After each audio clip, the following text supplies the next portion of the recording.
I'm Brittany Lewis with Forbes Breaking News. Senator Bob Menendez urged his Senate colleagues to support the admission of Finland and Sweden into NATO. On the Senate floor Wednesday, he called on lawmakers to, quote, support the United States taking an important step forward in affirming our commitment to freedom, democracy, and collective defense. The Senate supported adding the two nations to the military alliance in a vote 95-1. Senator Josh Hawley, the Republican lawmaker from Missouri, was the lone vote against the admission of the two nations. NATO formally invited Finland and Sweden to join the military alliance in June. The historic move for the neutral nations came in response to Russia's invasion of Ukraine. Mr. President, while I know the Senate and the American people's attention has been drawn in many different directions over the past couple of months, and while we are still working through numerous legislative proposals to address real challenges that families across the United States are facing, from high food prices to gas prices to devastating natural disasters exacerbated by climate change, I am here today to encourage my colleagues to support the United States taking an important step forward in affirming our commitment to freedom, democracy, and collective defense, to send a signal to the world that we will unite against those actors who seek to destabilize the supply of food that threatens hunger for millions of people all over the world, who seek to weaponize energy in the middle of an unprecedented heat wave, and who think they can simply invade a neighbor with no consequences.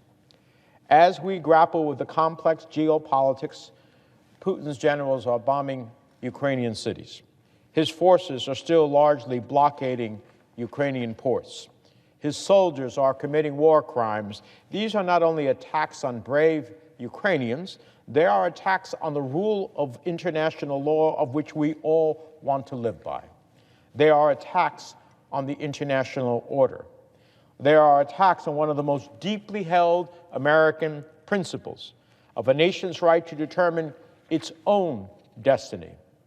And so, Mr. President, I rise today in support of strengthening one of the greatest tools the United States has to bolster our efforts to protect those very democratic values and our citizens, the North Atlantic Treaty Organization, known as NATO, one of the greatest alliances the world has ever seen.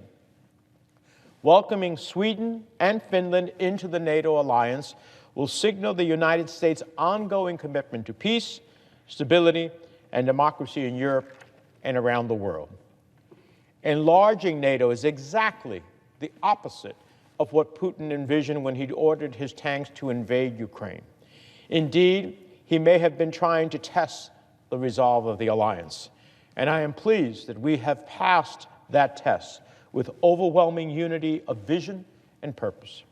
He hoped to quickly gobble up territory to correct what he has called, quote, the greatest geopolitical catastrophe of the century, close quote, which in essence is the dissolution of what was the Soviet Union, with little resistance from the countries who formerly united in a values-based front against the ills of that vision for Europe and for the world. But instead of a quick strike, Ukrainians, from soldiers to school teachers, bravely fought back. Instead of a Russian coup in Kyiv, President Zelensky rallied his nation. Instead of a divided West, we have been more united than ever. The United States, the overwhelming majority of Europe, and indeed of the entire free world, have come together to support Ukraine, to support democracies and the rule of law, and to defend against brazen authoritarian aggression worldwide. However, despite the fact that Putin's distorted worldview has run into the reality of a re-energized North Atlantic Treaty Organization, this has not dissuaded him. This has not tempered his resentment of the West. This has not stopped him from using food and gas as a weapon of war. This has not curbed the threat of further Russian aggression. And so it's absolutely critical that we take this historic step today and provide our advice and consent to ratifying the accession protocols for Sweden and Finland to join the NATO alliance. More than ever, it is crystal clear that NATO plays a vital role for the security of the United States and as a bulwark in protecting peace and democracies throughout the world. 70 years ago, democratic nations of Europe and the United States came together to defend the liberty, freedom, and individual rights of their citizens from the threat of a militarized Soviet Union. Now as then, this defensive alliance serves as a bulwark of stability and the rule of law for the people of its member states. Partnering with our values-based partners serves as a force multiplier for our defensive military capabilities to protect our citizens and advance our interests. Indeed, the most famous of the Articles of Incorporation of NATO, Article 5, that states that an attack on one member is considered an attack on all, has been invoked only once, when terrorists attacked the United States on September 11th, and our NATO allies rallied behind us. Canadian Air Force was patrolling our skies, and NATO joined us in our collective efforts abroad to hunt down those who had perpetrated the attacks of September 11th. So we should do nothing in ratification to suggest that we are not committed to Article 5.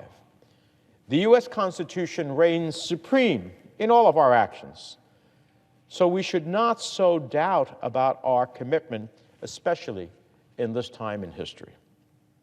So we are duty-bound to carefully consider who we admit into this alliance.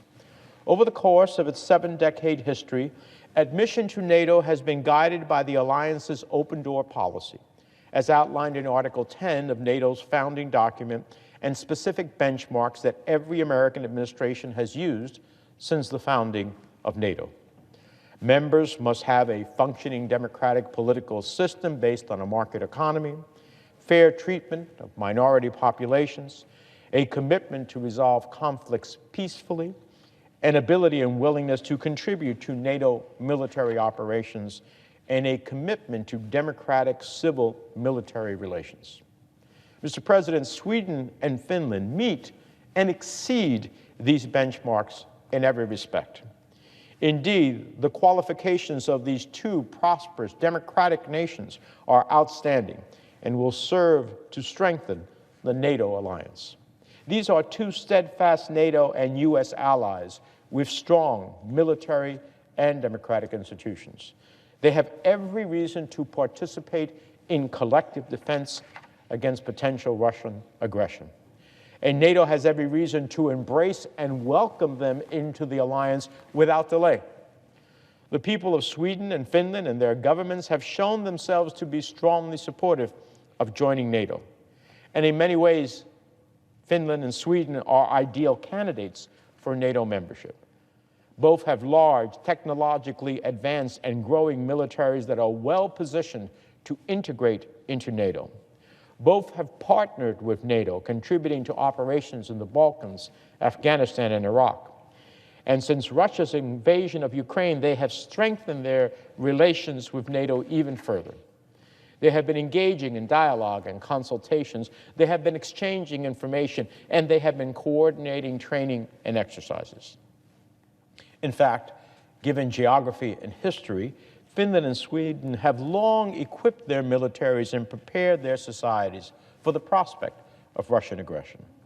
Their participation in NATO would reduce the burden on the United States and the whole military alliance. Finland already spends more than 2% of its GDP on its defense budget, and Sweden has repeatedly publicly committed to reaching that target as soon as possible. On top of all of this, these are two nations that are models of good governance, two nations that respect and promote human rights.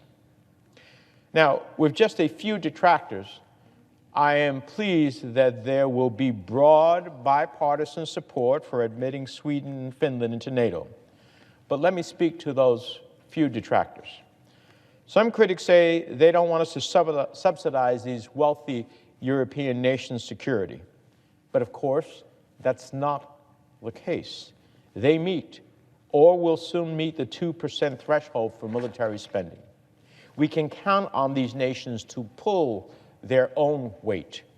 If anything, welcoming Finland and Sweden to NATO will reduce the burden on the United States. There is tremendous urgency and a strong case for inviting these countries, and we must act now.